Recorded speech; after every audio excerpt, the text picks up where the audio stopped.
We'd like to dedicate this whole show to the incredible genius, talent, and characterful gift to the world who was Ozzy Osbourne. Coldplay, the band that played to a huge crowd in Madison last weekend, dedicated their show in Nashville last night to the late metal rocker.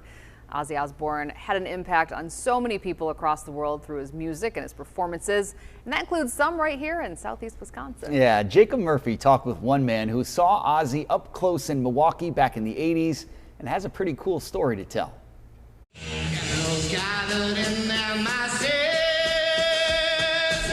On Tuesday, the timeless Ozzy Osbourne passed away. He was just a pioneer for, I think, a lot of the hair metal and the shock rock and doom metal and all of that. The rock legend made several stops here in Milwaukee, including in 1988 at the MECCA Arena, where the UWM Panther Arena now stands. And back then, they didn't really allow cameras into the arena, but one lucky fan, he was in the front row, snuck in a camera, and caught this picture of Ozzy.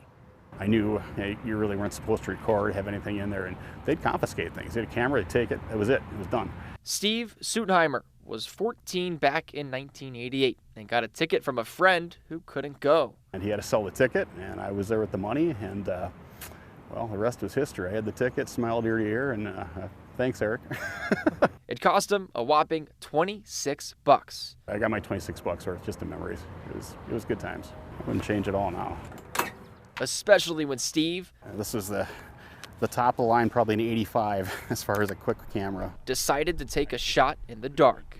I took a chance anyway, and I actually I taped it to my leg to sneak in, and I was nervous as all heck getting in there, and I got by security. It wasn't much security back then.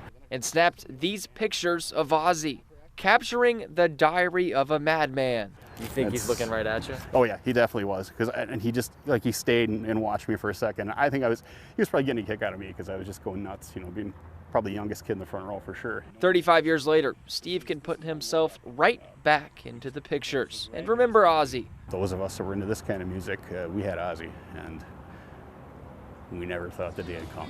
And never get off the rails of the crazy train. You can't kill rock and roll. It's here to stay.